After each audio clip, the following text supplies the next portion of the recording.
All right, we are live from Spanky, Sharpstown. Landry Locker, Cody Stoots with you. Final show before playoff time.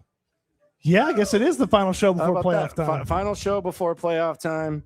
Tune up right away. Is there anything to worry about in this game? They're a 10-point favorite, the Texans. I'm going to have you book your bet right now. Right off the bat, huh? 10-point favorite, right off the jump. You don't want me to break down their O-line situation and their defensive line situation? Break down the Colts for the people. No, I didn't even take a gander at them. They didn't even make the checkmark game this week over on Houston football. So they, the Texans are covering. The Texans are taking care of their business. This is not a situation where a DeMeco Ryans led team is going to let you down. I feel very strongly about that. Yeah, and it's a quarterback making his first start.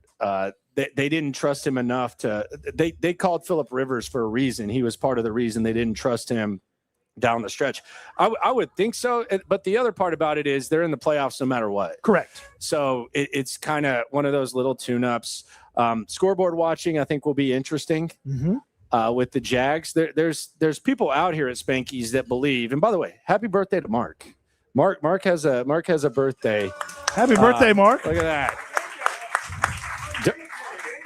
Dirty 40 this Sunday. Dirty 40. Wow. Mark is turning 40, and he's feeling it. So happy birthday to him. But the scoreboard watching will be interesting, and there's a lot of people out here who feel like the Jags could actually wet the bed against the Titans. I don't know that I'm feeling that right now. So the conversation is not necessarily that you think Tennessee would get it done, as much as you would think that Jacksonville would do what the Jaguars typically do and totally screw it up and mess it up. That's what I feel like most people are saying. I mean, Tennessee obviously has to do something, but Jacksonville messing it up, it's within the realm of possibilities, isn't it? That's a no. I'm the big pause. That's a no. For some reason, I'm buying into the Jacksonville hype.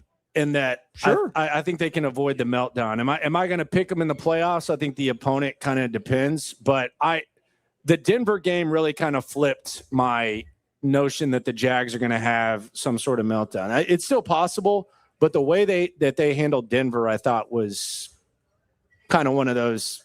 I don't think the old Jags win that game. It was eye-opening to see them not only just beat Denver, but beat Denver the way that they beat Denver. Liam Cohen's got them going on offense. Jacoby Myers, turns out, was the key to their offense turning around. He's been fantastic since they traded for him. Novel idea, add help at the deadline, you know. But, yeah, it feels like a slightly different Jacksonville Jaguars team, but you could say that until, they prove you that they are the usual Jaguars and they do something in the realm of what the usual Jaguars would do, which losing to a hapless, no good, very bad Tennessee team that'd be one of those things where it'd be like, oh, okay, they're still the Jaguars. Cam Ward's got to be like, it's going to be the game of his life to do that. He's playing better. He's playing much better. He is playing better. So that brings me to this question. What's the perfect Week 18 for the Texans? Lay out the perfect Week 18 for the Texans, because some would make the case that if you win the division and you host Buffalo, that's worse than starting off in Baltimore or Pittsburgh. Okay. So lay out the perfect Week 18 for the Texans. Obviously a win. I feel like it's pretty simple, actually. Texans beat the Colts. Titans upset the Jacksonville Jaguars, so the Texans win the AFC South. And then the Buffalo Bills win against the Jets, moving them to the 5 seed, dropping Jacksonville to the 6 seed. So you host the Jaguars after they've blown the division. I think that's a good one. That's the perfect Week 18. I feel like this Jaguars team would open up a just can of quit if they blew the division and then had to come to your place to play you in the first round of the playoffs. Yeah, I mean, that's the perfect. And quite frankly, I'm functioning under the assumption that the Chargers lose to the Broncos and the Bills beat the Jets. I'm not like the Chargers are actually playing it pretty smart, because they got to get Herbert healthy to have any shot. Well, they're also avoiding the Ravens. Well, that too. Like I think Jim Harbaugh is avoiding having to go to Baltimore, and he would rather go anywhere else that you'll have to go in the playoffs instead of that. And their quarterback also has a broken hand. But Jim Harbaugh is playing it smart. Sure. So I guess my question coming out of that is it dumb to potentially play the Raiders? The Ravens, excuse me. Is it dumb to potentially play them? If Harbaugh's playing it smart, avoiding them, is it dumb to end up in a situation where you would play them? No, because the Texans, the most important thing that they needed to do, in my opinion, with this playoff field was avoid the possibility of having to go to Buffalo. And they did that. Yep. They avoided the possibility of having to go to Buffalo.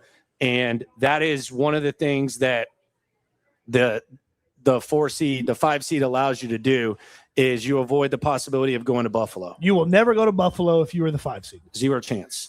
And that to me was the most important thing, because I think it's a tough matchup, even if you play Buffalo at NRG. That's a tough matchup. Sure. But they've had success against Josh Allen at NRG. It's completely different in Buffalo. Completely different story. I feel you on that. I get that. All right, so I have a gift for Cody that I'm going to give you at the end of the show. You're going to love this. You've built this up for over a week now. I'm very proud of this, man. This is going to be a good gift. It involves a couple of your favorite things. It's a multi-layered gift. It's a couple of favorite things, and it is centered around an event that I know got a lot of attention from you. So okay, I look forward to this gift. I cannot even imagine what this could be. Let's get to the practice reports here on SNL. Before we do that, though, let's go in the chat. Malik, always dangerous when we go to Malik, man. Gonna have to censor myself. Just kidding. He says, I really hope they start utilizing Higgins properly. I bet the ghost of A-Rod would make him 1,000-yard receiver with jump balls. Stroud needs to be savvy. So he wants more jump balls for Jaden Higgins. It's weird because week 1, right off the top, they threw the jump ball to him, and the Rams receiver ended up getting the interception. We really haven't seen – have we seen any jump balls to Higgins since? Not really. Not like clearly on purpose jump balls. Like maybe there's been some like passes that haven't quite gone where they were supposed to go, and he's had to be physical, but – I would say this about jump balls and Jaden Higgins. Don't put Jaden Higgins in a box, okay? He can do it all. He can win outside. He can win inside. So, yeah, I'd like to see maybe some more physicality physicality opportunities from him in the red zone where he can maybe use the basketball background and the big body to box somebody out and get a touchdown. But I think they're doing okay considering some of the struggles they've had on offense. He had the nice play last week. They're just not going to have massive wide receiver games outside of Nico making it happen. At Off-World Production says Spanky's goes hard. Fantastic food. I would agree. Yeah, what did you eat today? I saw your pizza. I had some fried mushrooms, and then I went a half and half thin pizza with Hawaiian and barbecue chicken. Okay, can't win them all. Okay. Yeah, sorry I didn't have a salad like you. Diet starts Monday. Chris says, please don't give us a playoff game with Steve Levy, Louis Riddick, and Steve Levy as the announcer. So he's saying Louis Riddick and Steve. Look, I can tolerate anything after Rich Eisen. After Rich Eisen, I can tolerate anything. My tolerance is up. It doesn't matter. You give me anything. After watching Rich Eisen call a football game, I can literally listen to any broadcast in the world and be okay with it. So that's the positive that I'm gonna take from that. New Year's resolution, I'll be more positive about the broadcasters. I can tolerate anything. The ghost of Al Michaels, I'm good with it because I just had to go through watching Rich Eisen call a football game, and it was very tough. Rich Eisen was not great. My guess would be if they end up in that 4-5 matchup, you're gonna get Troy and Joe, and you're gonna get Monday Night Football. That'd be my guess if they end up in the 4-5. Well, sign me up for that. It doesn't get much better than that. Because the Steve Levy, Louis Riddick crew is going to be, or whatever, the B ESPN crew is going to be that very first game of Wild Card Weekend, which typically has been the Texans game. Yeah, they're not. If they don't win the division, they're not playing Saturday. 0% chance they play Saturday, and they're either playing late Sunday or they're playing early Monday. Because Pittsburgh and Baltimore play Sunday night. They're not going to make them play Saturday. I would think the NFL would take care of those two heritage franchises. They will. They 100% will. So it's either going to be if they are facing the winner of that game, and we'll know by the conclusion of the noon slot, then it's going to be Sunday or it's going to be Monday. I do think there's a chance through the Sunday kickoff game, the first game on Sunday. Now, I want to make a bet with you here real quick, and I know this is always dangerous. Oh, gosh. Whenever we do this, but I've noticed that people in Pittsburgh, and this is a real thing, people in Pittsburgh, they wear pajama pants a lot. Pajama pants? They wear them to church. Like they wear pajama pants all over the place in Pittsburgh. Pajama pants in Pittsburgh. I'm telling you, man. It's not like they're going to the gas station and just like they wear pajama pants a lot. So if the Texans play the Steelers, you have to wear a pair of pajama pants next week. To Spankies? Yes. you have to wear some design pajama pants. I don't think I own a pair of pajama pants. Well, we'll have to go buy you some pajama pants. Okay. If they play the Steelers. Okay, I could do that. Okay. That's a done deal. I could do that. I'll wear the that's going to be uncomfortable, but okay. Or very comfortable. Nah, I mean, pajama pants, it's going to be warm. We've had our 2 days of winter, so now it's going to be hot next week, so yeah, it would be a little uncomfortable. To play the Steelers in the first round, I'll stomach it. I can do that. There you go. All right, Teeman on the chat says, rest everyone, lose to the Colts, play the Jaguars. Lamar and Henry is way scarier than Trevor Lawrence. I don't want to lose to the Colts if I'm the Texans. So, and I don't know how the Colts could even beat the Texans if they play anybody of note. So I don't think that's happening. I don't think it's that dire. And there's probably an argument of people that by Monday morning would have the idea like, hey, I want to go to Baltimore and exercise the demons. Now, I don't know if that's the right approach. It's probably not. You'd much rather play Pittsburgh. What's D'Amico going to say when he gets asked about it? He doesn't care who they play. No, like if you ask him about Baltimore and the Demons, he'll say they're very different teams. They're different teams from last year to this year. They're different team from earlier this year to this year. They're different teams. Each year's different. Each year's different. This is nothing like last year. This has nothing. That's not what our mind is. We're focused on the next game. And then we'll hear about Azeez Al-Shire giving a speech in the locker room later about exercising the demons. Like we heard, like D'Amico said, we haven't even talked about the Kansas City thing of the past. And then we go talk to Blake Fisher and we talk to someone else and they're like, oh yeah, Azeez gave a great speech about going to Kansas City and winning the game. And I'm like, what? Why can't we embrace this, Coach? Or last year it was no, there's no extra meaning for Stephon Diggs playing Buffalo. And then after the game, everyone was like, we want it for Diggs. This game ball's for Diggs. We wanted this for you. Yeah, exactly. Here you go. Exactly. Now stay away from your chef. Malik says Jags will jag and lose to the Titans. That's guaranteed. The Malik Super Chat guarantee. It's undefeated, I think. Logan Taylor says we're getting JJ and Eagle this Sunday for the game. Yes, and that's good. That's good as it gets. That's the last game they're going to call because CBS only has one game every weekend going forward. So we're getting their season finale. So then it's Romo and Nance, which is fine.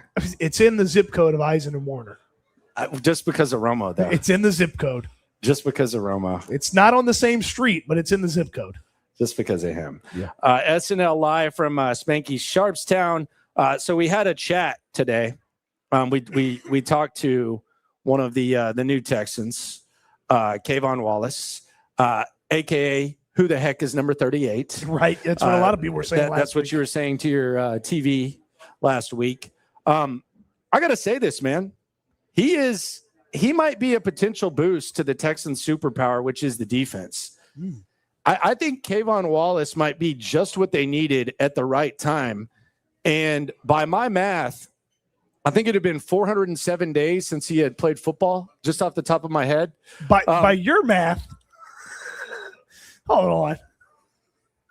No, you just happen to know when Kavon Wallace last played a football game? Let's see. 407. Yeah. 407 days. You ain't got enough fingers and toes to count that high. He actually said it. He was keeping count of it. But I think this could be like Derek Barnett, like Tommy Togiai. I could see Kavon Wallace finding his way onto this team. And you look at it not as like a checker move and a chess move. Like as far as a checker move, you need a physical safety like that. And as far as like a chess move, I don't think Jimmy Ward's going to be on the team next year. Correct.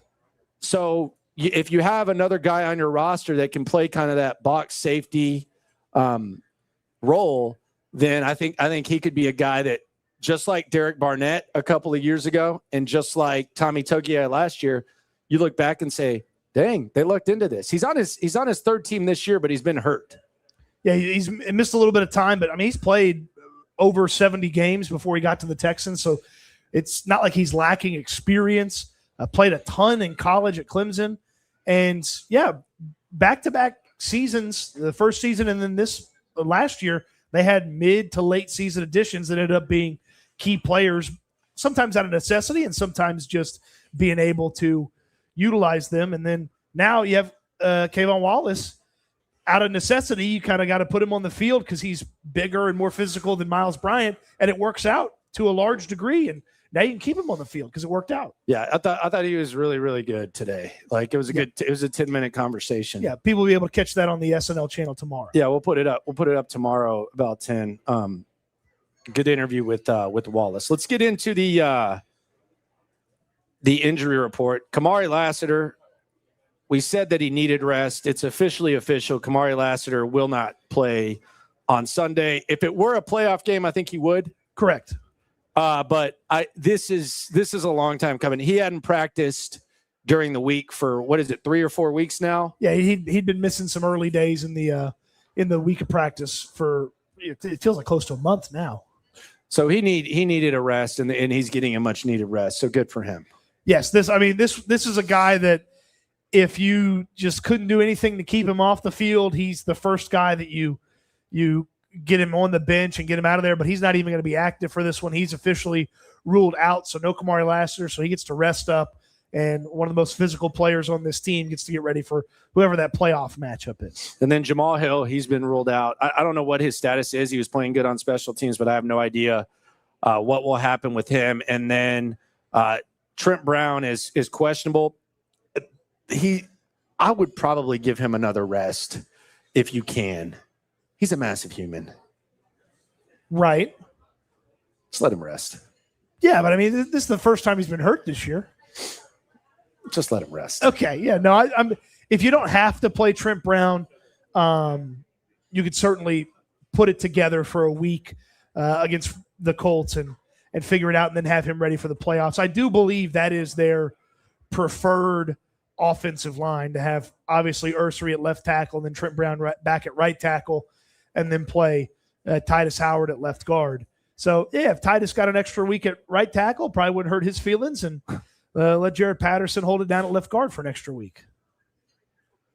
Yeah, not in the playoffs, though. Not in the playoffs, though. Yeah, No. I feel strongly about the line they had been putting out there versus, Titus and Patterson, or Titus Patterson and Fisher, even though he didn't allow a sack or a pressure and yada, yada. And back to the jumbo for you.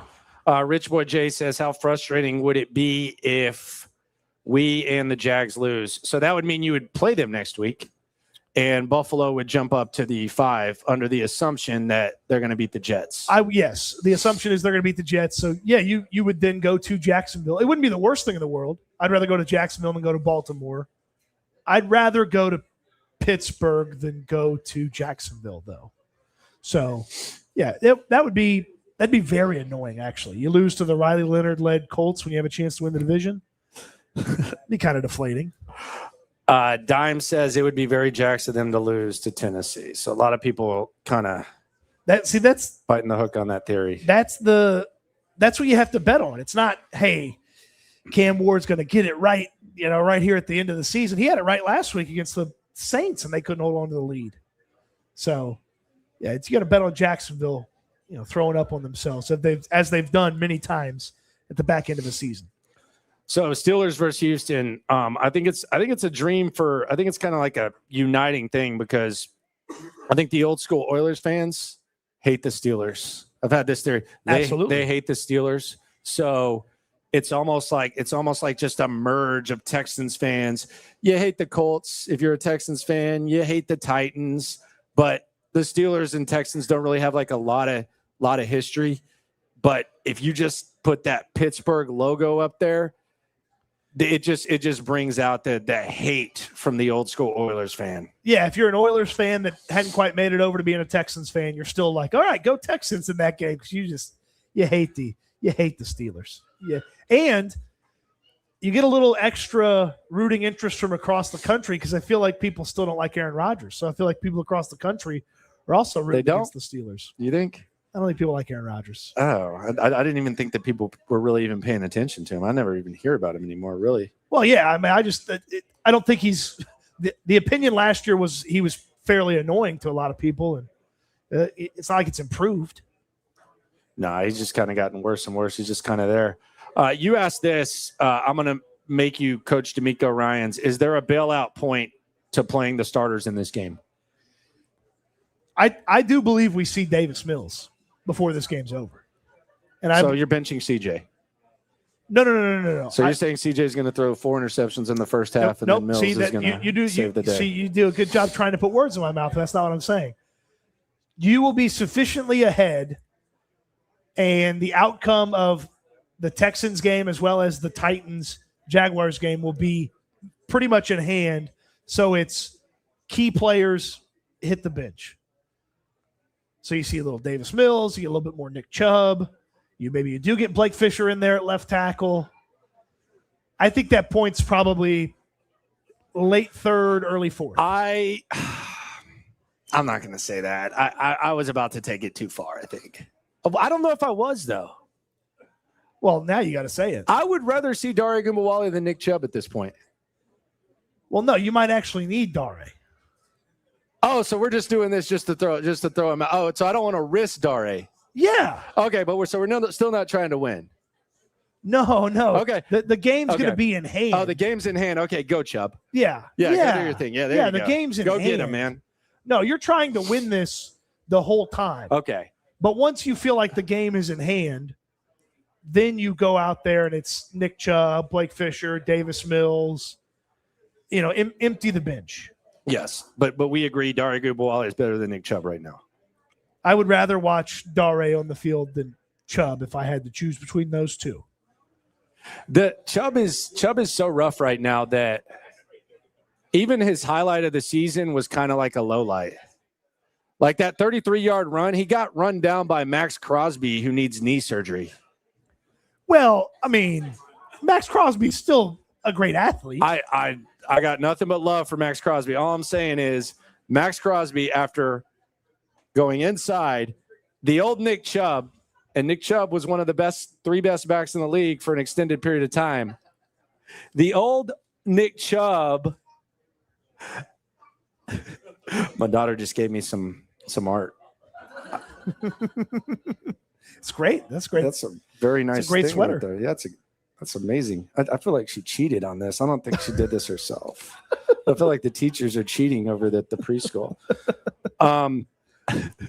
But I just Nick Chubb. You're giving him a hard time because he got chased down by Max Crosby. Yes, that happens to a lot of people. I don't know, like that 35 yards downfield. Don't know about that. I mean, it just he has a very specialized, highly specialized role on this team now because you've got Woody Marks. He's healthy. You've got Jawar Jordan. He's healthy. You can lean on those two guys at the running back spot. So will the original O-line be out there, or the usual O-line be out there? And I assume by the usual you mean ideal with right to left, Trent Brown, Ed Ingram, Andrews, Titus, and Ursery?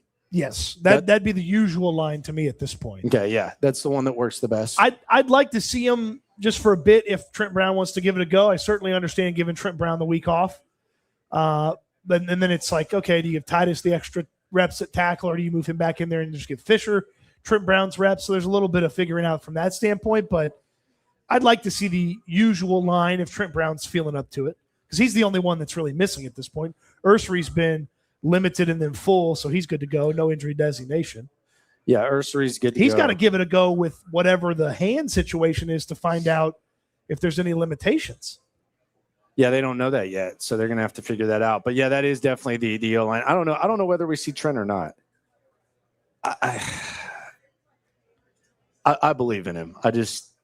That's a first. I still want him to be safe. Okay. And rest up. Yeah, no, it's a weird spot to be in when you kind of need Trent Brown for your offensive line at this point in his career and where you are as a team, but you'd rather have him than not have him. So you talked about SNL Live at Spanky's. You talked about the trade deadline move that the Jags made that has kind of propelled them. Yep. With Jacoby Myers. What about the move the Colts made, trading 2 first-round picks for Sauce Gardner? It's kind of dangerous to trade 2 first-round picks when you don't necessarily have your quarterback of the future. I guess they felt great about Daniel Jones at the time, but broken fibula, and now here you are. It is, and Gardner's not going to play. They already ruled him out earlier today and then officially got ruled out. So he's not going to play. He got hurt in the last game, so he only played like a snap or 2 snaps in that last game.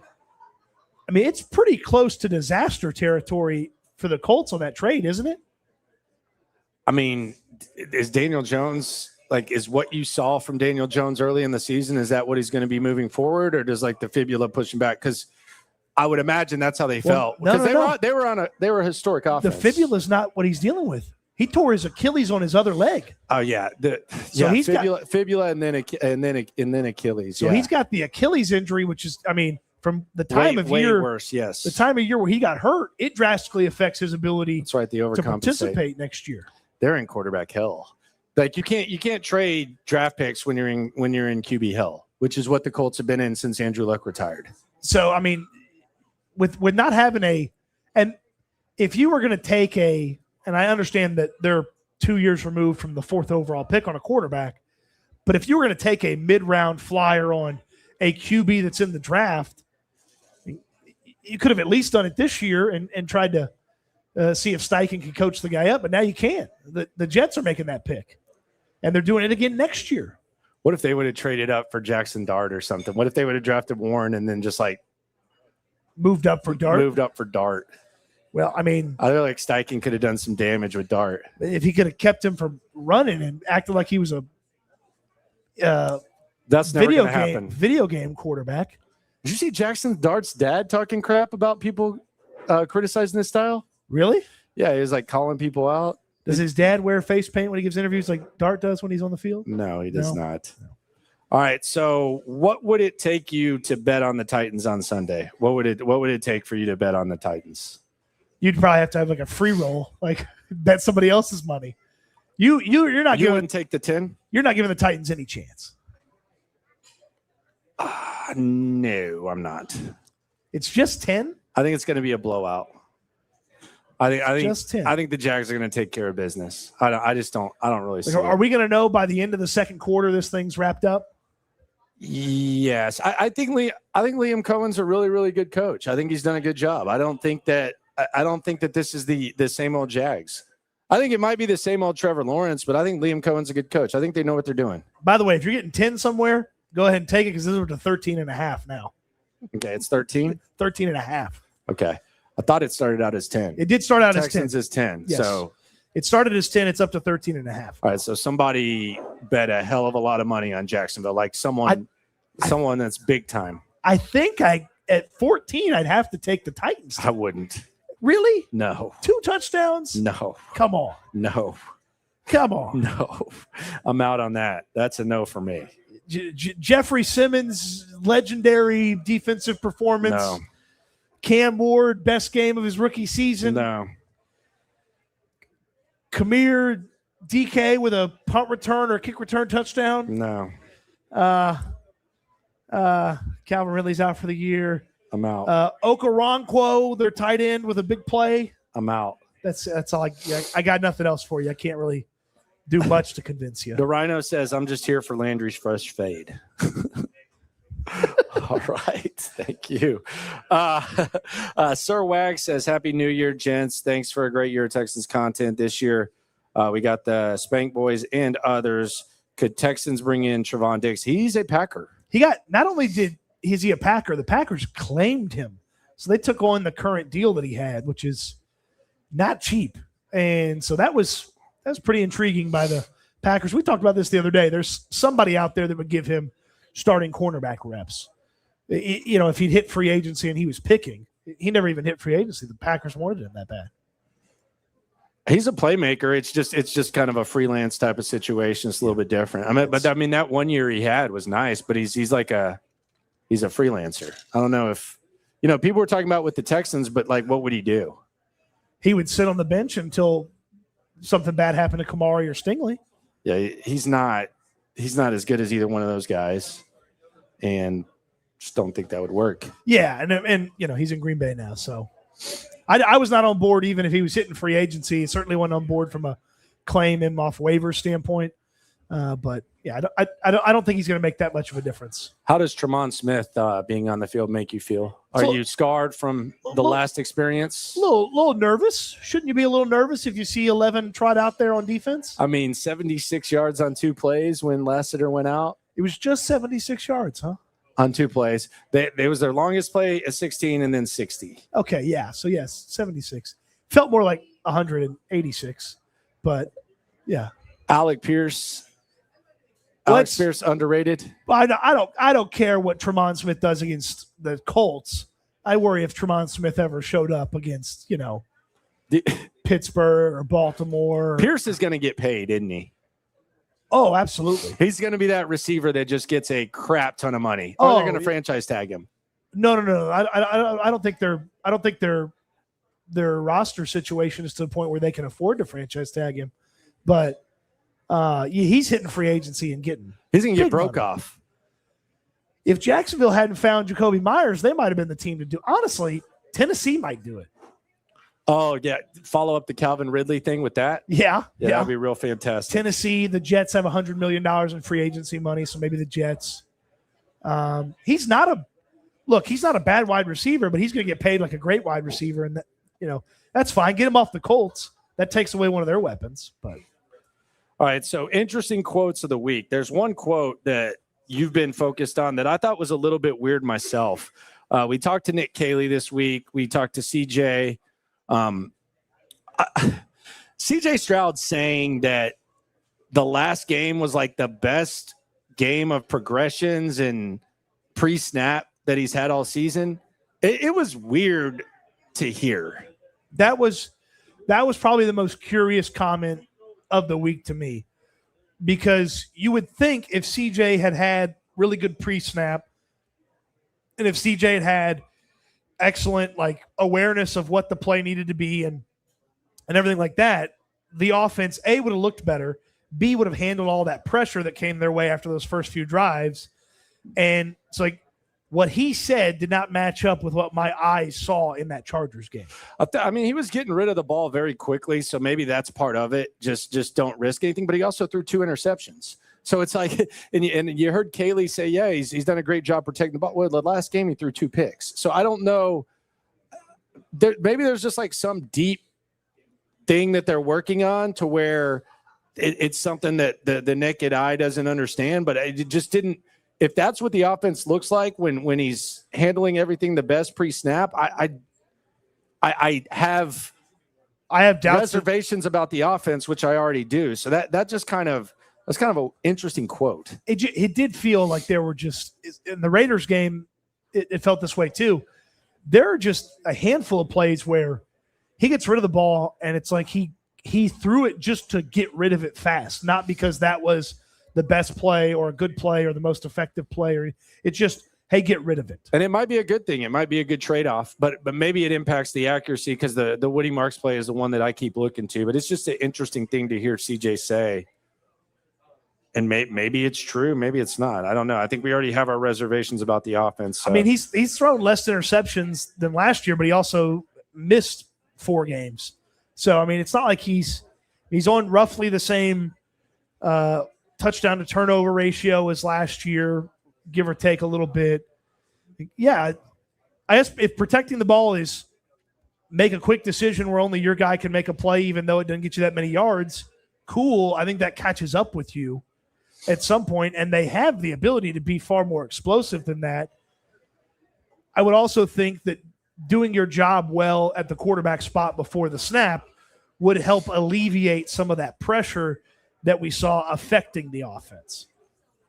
Have the last 2 weeks shifted your confidence in Stroud at all? Because the first 3 weeks were great. I thought he did a good job. I thought he played better than his statistics. If you look at the first 3 games back, I thought last time against Indianapolis, he was good. He had the 1 interception. I like the immediate bounce back. They immediately scored, and he handled that.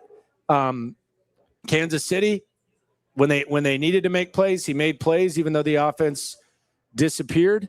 And I thought that the first 3 were good, but then we see the Raiders and we see the Chargers, really good start. Like, have the last 2 weeks shifted your confidence level in CJ at all? It's yes, but it's not just a CJ thing. It's a whole offense thing. Like, it looked like they had some things figured out. And then when they can't handle that pressure and guys are just flying at them and Stroud's getting rid of it, or he's having to make quick decisions and they go nowhere, like, that's not just a CJ thing. That's also a Caley and wide receivers thing. But I just don't love how quick he's making some of these decisions and some of the stuff he's passing up by not hanging on to the ball just a little bit longer. And I know it's a totally different situation, but you saw how Herbert hung on to the thing a little bit last week, and he goes and makes some plays after he hangs on with it. Like, there is a give and take to it of, if you do hold on to the ball a little bit longer, yes, you take a little bit bigger risk, but you can also make better plays. Like, he's been able to improvise and make some really nice plays. Just feels like they've kind of put him in a box a little bit. He alluded to it a little bit this week. I like to go deep. That's my best quality. Sometimes you got to throw an interception or an incomplete pass. Sometimes you got to throw the ball quick. Like, quarterbacks don't want to do that. They want to sling it all over the yard. Which brings me to this, like, Nick Caley. What could Nick Caley pull out of the bag down the stretch? Like, is there anything that Nick Caley, like, could he be hiding something? The 2 things that I point to would be the running back duo and maybe Jalen Noel. Maybe we're going to see Jalen Noel just completely freed up down the stretch, because that was the first time that we've seen Jalen Noel involved early in a big way. We've seen the snap count kind of go up and down. It's obvious. It's blatantly obvious that he has more playmaking potential than Christian Kirk at this point. Maybe they're keeping Jalen Noel in the bag, and that's something that can just add a whole new element. I like that, and maybe you get a little bit more out of the rushing attack because you have 2 running backs that you do trust in Chubb and Woody Marks and Jawar Jordan. So I could see that a little bit. That's about it though. Like, if he had good plays, there were plenty of opportunities before this to get to him. If there were plays or schematics or anything like that he needed to get to, so it's more player centric. So I would say, yeah, a little bit more Noel or a different approach from the running backs is probably about it. What if he's just like the switch flipper of all switch flippers? Although he told me he doesn't believe in that. Yeah, I was gonna say he told you this week that switch flipping or flopping doesn't. But that's because he's a process guy. But we don't know. The prime time, it seems like he gets a little bit nervous, but he's like a process guy. But I don't know how. Like, if they were going to turn the corner on offense, they would have turned the corner on offense months ago. But you can't tell me Tom Brady never flipped the switch. Right. Yeah, Tom Brady's not here. No, but he said, I've never seen someone flip the switch. Yeah, you have. Oh, well, yeah. I mean, but his answer would be, well, he went about his business, whether we were playing well or not. It just worked out that way. We just decided that day we needed to throw 45 times, and he completed 35 of 45 passes for 480-something yards. Yeah, no, I mean, there have been some New England defenses that he's been watching that have flipped the switch and been amazing in the playoffs too. So, yeah, he's seen the switch get flipped before. He lied to you. Which is cool. Coaches should lie every once in a while. It's lying with a purpose. Not, we don't care about Kansas City, and then all of a sudden Aziz gave a speech. D'Amico. Speaking of Brady, you see what he's getting into this week? Who knows? What? Crypto? No. Brady spotted with Braxton Berrios' ex-girlfriend. Oh, no. Where? In L.A.? No, in like like the Cayman Islands or something, like internationally, like at a big like celebrity. Didn't they break up last month? Rich person getaway. She put out like a crying message about it. Yeah. And now she's with Tom Brady. You know, she was 1 year old when he won his first Super Bowl. I just Brady is older than her dad. We've really got to keep nudging Alpha Aaron to get in the POV. Talk to Braxton Berrios. Interview with Braxton Berrios. I mean, if you're Braxton Berrios, it's pretty rough to see Tom Brady with your ex. Is it rough or cool? Like, would you rather see with Tom Brady or like? Well, I think you'd rather not see our Jelly Roll. Like, I mean, like who would you rather? Who would you rather see her with? You'd rather see her with Tom Brady than like. Jelly Roll's an inspirational fella. All right. Okay. So which one would you rather see? You want to see her with like someone bad? Well, I mean, you just prefer not to see it, I guess. But if you had to, I guess Tom Brady having the same taste as you is probably pretty good. Yeah, and yeah, that's cool. I mean, it's not. I mean, it's cool, but it's not cool. She was weren't the rumors that she was mad that he wasn't at her Dancing with the Stars? That was a rumor that I saw. But let's be honest. Let's just be completely honest. In the shallow world that she lives in, like he wasn't famous enough as soon as she blew up. Like as soon as she's on Dancing with the Stars, in the world that they live in, I'm not saying it should be this way, but in the world that they live in, you're not even active. When they talk about his All-Pro, it's from 2018. Yeah, like you're not even active. So like you're not famous enough at some point. That's kind of, which is great, which is cool, but that's just what it is. That's kind of what she said too, in like the breakup message. Yeah, she basically said, "Yeah, I like my LA life. I like my lifestyle," and it was really, there was really no substance to it.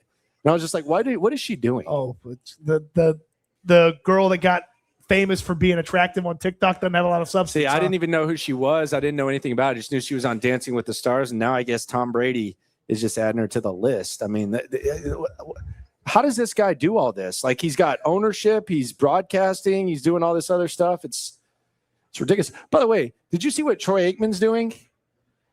Advisor to the Dolphins? Okay, so Troy, I want to play a game here. Okay. It's called Who is the A-Hole? Okay. Fun game. I like this game. Broadcast edition, besides me. Okay. Broadcast edition. Well, you're a broadcaster. All right, besides me. Okay. So Troy Aikman is advising the Dolphins on their GM search. Correct. Mark Schlereth, 2 days before he broadcasted the Texans game, is coaching up the Texans offensive line, actually physically doing it. Yep. Giving them some good tips. And Kirk Herbstreit won't even pick the game that he's broadcasting. So, like, somewhere between there's got to be some sort of right or wrong. So Kirk Herbstreit takes it. So, well, I'm not going to pick it, guys, because I'm calling the game, and I'm going to get on a private jet and go call the Florida Gators versus who gives a dang, and I'm just not going to even give my opinion on it. Mark Schlereth is literally coaching up the offensive line, and then Troy Aikman is advising, and Tom Brady's in ownership. So who's the a-hole? All those guys except for Herbstreit. I like his respect for the gig. Schlereth coaching one team's offensive line. I made fun of it and said, there's no way that I happened. brought it up to you. Yeah, and then someone sent me the video, and I was like, okay, I was wrong. Yeah, he was in there in the showing the guy's hand placement, and this is how you get to this level and that. And I was like, if I was the opposing team, I'm like, when's our Schlereth coaching session? Do you think that Cole Popovich, the guy that you've been ducking for 2 months now, the guy that you've been avoiding for 2 months now, do you think that Cole Popovich, it was his idea? Or do you think Schlereth said, let me talk to the guys and show them a little something? Oh, definitely Schlereth. Let me talk to the guys, show them something. Like, hey, coach, do you mind? And Cole Popovich is like, no, I don't mind. Let's see what you got.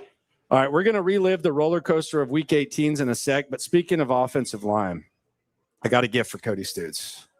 You have a gift for me. I got a gift, and this is to symbolize the things that you love and just one of my favorite moments with you in 2025.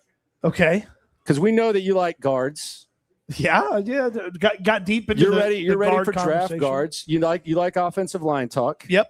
Don't mind it. So I've gotten you something to commemorate the year that was. It's a very nice shirt. You see that? Okay. There you go. It's an offensive line size. You got me a Texan shirt. I did, and it's a City So customized. Oh my God. Who can forget the 5 plays that City So played that drove you nuts? So in the spirit of that, you have a City So customized Look at that. jersey. That is incredible. And it will fit you. And it's just in time for the playoffs. Little City So action. 5 plays. We don't know why they happened. And I think great. D'Amico Ryan's about lost his mind. But the City So customized for Cody. You know what? You built this up, and I thought there was no way I was going to like this. I thought you were going to pull a fast one on me. I love this. This is great. A City So and I can jersey. I can 100% say, outside of maybe his relatives, that is a 1 of 1. Oh, it's got to be. It's got to be a 1 of 1. That is a 1 of 1. Yeah, that's fantastic. There you go. So, all right. City So action. So, if the Steelers win and they play the Steelers next week, I'll wear this in my pajama pants. All right. I might go buy a terrible towel at this point. Oh, this is great. Thank you. Sir Wag says, what was your favorite Christmas gifts? I got new luggage. I desperately needed. Mama Stoots hooked me up with some new luggage. You got some new luggage, huh? Some new luggage. Okay. Yep. So that was my favorite. We got lots of trips planned in 2026, so I needed it. Okay. There you go. Needed it. Take it to Indy for the combine. Take it to the owners' meetings. Arizona. Do you see any players coming back for the playoffs? Jalen Reed. Jalen Reed, perhaps. So again, they are out of return from IR for the regular season, but they get 2 additional ones for the playoffs. So that's when they could activate Jalen Reed. Now, if you had Jalen Reed and Kavon Wallace as your safety duo for defense, you're sitting okay. It's a lot better than playing Miles Bryant. And just to be clear, Miles Bryant, God bless him. You just don't want him starting at safety. Correct. Yeah. He's a good guy to have on the team. Absolutely. But you just don't want him starting at safety. No, it's not. It's asking to do too much. Carbonated cancer. That's an interesting name. They say just joined, got here before I go back to the start of the show. If we draft more O-line and have a top half O-line and CJ doesn't improve next year, do we look to draft a QB in 27 to avoid paying a massive contract? Well, there's a lot going on here. Okay. We're getting ahead of ourselves. First of all, they're picking up the 5th-year option. Spoiler alert. The 5th-year option's getting picked up no matter what. Which I believe is about $26 million. I asked Texans Cap about this the other day. So they're picking up the 5th year. I don't know that drafting the QB is like something that if they draft a QB, I don't think it's going to be like one of those first rounders. Like I could see them randomly liking someone in the 2nd and 3rd and kind of surprising you a little bit. Well, they already got Graham Brady on the bench. Could have had Kyle Monungai, but no. You had to draft Graham Mertz. It's Graham Purdy. There you go. Graham Purdy. I think D'Amico, when they drafted Graham Mertz, I think D'Amico and Caserio were just sitting in the draft room, and Caserio's like, yeah, this is about when we drafted Tom Brady. I remember the vibe was kind of the same, and, didn't realize his full potential. And then D'Amico was like, yeah, we got Brock Purdy in San Francisco a little bit after this, too. And I think it was just like a compromise. Yeah, both those guys had working knees when they got drafted. So remember his knee brace? He walked around like making him practice at the rookie minicamp was one crazy. Of the cruelest things I've ever seen in my life. Dude, he looked like Forrest Gump before he ran. Yeah, it was awful. So drafting a quarterback and fixing the O-line. Well, look, has the O-line? I mean, look, the O-line's not been great while CJ's here. But like the City So impact's already rubbing off. No, hold on. He's about to defend the O-line. I can determine if CJ Stroud is worth a mega contract with or without the O-line being one of the best O-lines in football. Oh yeah, I would agree with that. He hadn't looked the part there. Yeah, correct. Yeah, like none of us are lining up to sign him to some mega deal this offseason. It's not going to be perfect for you, but brother, like CJ, it's not going to be perfect for you. No. You're going to have whether it's Justin Herbert having to deal with 27 offensive line combinations, I think was the official count. Sounds about right. Bo Nix having to deal with whatever the heck he's dealing with. Trevor Lawrence having to deal with the injuries. Like, you're going to have to deal with something. So I think they can definitely improve the O-line, but I think you can get a grasp of what CJ is or isn't. But they're not moving on from him. No, at all, and they shouldn't. No, they're not there yet. I'm not there yet. I don't think anybody should necessarily totally be there yet. I mean, you could put it on your radar if this run doesn't turn out the way that you want it to, but I don't think anybody's ready to, one way or the other, pay him or get rid of him. If you're at either one of those extremes, I feel like you're a little early to arrive there. Evan says CJ's our franchise QB. Enough said. Still young. Yeah, I would. I mean, he's your quarterback for sure. Well, he's currently your best chance at finding a franchise QB. Yeah, he looked the part in 2023. He hasn't looked the part since then. D Skill Z Town says, H Town, excuse me. What exactly does Gerard Johnson do? He's the quarterback's coach. QB coach. Coach at CJ, helps him with fundamentals. Along with Jerry Shulpinski, who is the guy they brought over from the Rams with Nick Caley. Evan says, everyone respectfully saying you wouldn't pay Stroud. I would love to hear who else you would rather have in free agency. There's nobody out there worth it. See, that's the thing. Is you don't have to make a decision. Yeah, you don't. Just because you don't pay C.J. Stroud this offseason doesn't mean that you're getting rid of C.J. Stroud. You're just not paying him. And then if he's awesome next year and it costs you a little bit more money, you're happy to pay the price if you know what you're getting. You don't want to end up in a Tua Kyler situation where they thought they had the franchise guy, and now here they are 2 years, 3 years later, they're moving on from him, and it's drastically affected their way to build a team. I will say this. I could easily see CJ Stroud flipping the switch. Like for all this talk, I could see CJ Stroud. I wet in the bed, not like Brian Hoyerstar, but it's easy for me to see CJ Stroud elevating his play in the playoffs. Like we saw it at Ohio State against Georgia. Like I could easily see it. I had this thought the other day. I said, what if he Flacco's it and just is amazing for 4 straight games? Then, I mean, he's getting paid no matter what, I think eventually, but like of all this stuff, like I could easily see a scenario where CJ Stroud just completely cranks it up in the playoffs. For sure. Easily. For sure. Malik again says. Wait, you didn't read that last one. Go back to that one. Which one? I think it was Cajun. Happy New Year. Oh, Happy New Year. Raging Cajun. Oh, okay. Says Happy New Year. Yeah. Thank you, Raging My Cajun. bad. Travel and Food with Malik says Stroud didn't say anything about progression. He was talking about lining up fast and getting into the right check and using his cadence, not post snap. Yeah. Correct. But I would think the pre-snap, if it was as good as he said it was, it would have mitigated some of the pressure that they dealt with as an offense. Hypothetical question from Texas Speed 3. If we make the AFC Championship or better simply because of defense, does Caley get fired? Caley's not getting fired. Yeah, I would think at this point it's not happening. No matter how you feel, it's just not happening.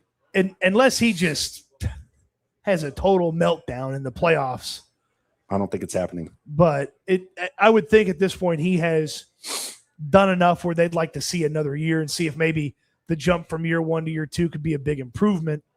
I know it wasn't for Bobby, but maybe they would like to see them if Caley can get that improvement from year 1 to year 2. Let's talk about the roller coaster of Week 18s in the NFL. And I think here they've been interesting, especially against Indianapolis. I point to 3 memories against the Colts. 2022, where the Texans gave away the number 1 pick, really.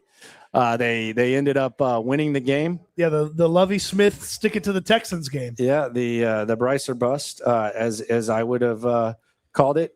And then you go to the D'Amico the next year, win or go home, the drop pass, and then there've been a few others Week 18s as well that have been kind of up or down. The one that I think of that I thought was interesting was where the Texans basically laid down for the Titans to make the playoffs in 2019. Right. And the memory of that was A.J. McCarron led a first drive touchdown for the first time all season. Oh, yeah. Deshaun didn't have a first drive touchdown all season, and A.J. McCarron did. But then they did score the first drive against the Chiefs in the playoffs. Yes. Yes. Yeah, the A.J. McCarron first drive touchdown. That was. Yeah, there been some interesting Week 18s, but the Colts and Texans always seems to be where it gets real wild. Well, I think it's. I guess it's kind of a good job Texans, bad job by the Colts to. I mean, when the schedule came out, this was supposed to be a game for seeding for two playoff teams. You thought, right? Well, I mean, we were saying, well, maybe the Colts won't have anything to play for. Yeah, certainly. Yeah, after I was the like, season maybe got the started, Colts won't have anything to play for, and it'll be a. Turns out you're right. They you. don't have anything to play for. They do not. So, I mean, they can't improve their draft pick. They don't have it. Yeah, that's kind of the problem too. Yeah, that's kind of the problem too. They could just be. Well, if they cared that much, they wouldn't be starting Riley Leonard. You think there's any chance Steichen gets fired? Yes. I think there's a very small chance. And if he gets fired, you have to fire Caley and hire him. No, if he gets fired, I bet you the Titans hire him. That's a possibility, certainly. But if that happens, then you hire Stefanski after he gets fired. He's not going to be an OC. If Shane Steichen got fired, I'd hand him a blank check if I was Cal McNair. Like the Chip Kelly $6 million? Yeah, sure. At least I know he would call his own offense, unlike Chip did. Now Chip's the OC at Northwestern. Yeah. Big tree fall hard. He just likes to move, man. I'm convinced he just likes to move. What is your sports watching New Year's resolution? You asked this. You already revealed one. You're going to be less critical of the broadcasters. Yep. Rich Eisen has made me more he's made me more appreciative. Patient. He's made me more patient, man. So you're not going to be when it's the third week of September and Spiro Ditas is on the call for Texans Jaguars. I'm okay. You're going to be okay. I'm good. That's good. I like that. Good. Rich Eisen has changed me, man. That's he was that bad. He's changed, dude. He missed the starting tackle on the first play when they broke the huddle. That is a bad job by him. Yeah, I'm good. It's a bad job by him. That's okay. Good. What is your sports watching New Year's resolution? I don't care where game day or big noon kickoff go anymore. Okay. I don't care anymore. Dude, that's your bit. I don't care anymore. Yeah, that is your bit. Did I bully you out of this bit? Yep, you sure did. Did I bully you out of this bit? You sure did. It has never failed. I've known Cody for 15, 20 years, however long it's been. Every Monday, he will complain about where college game day is going or where Big Monday is going and like heading into it, where are they going to go? That's like the first thing that he does. So you're finally growing out of that. I'm actually kind of proud of you. I'm not going to complain about where college game day goes anymore because they don't even care about the best games every week. They just care about. Look at this. This is complaining. They just care about conference affiliations.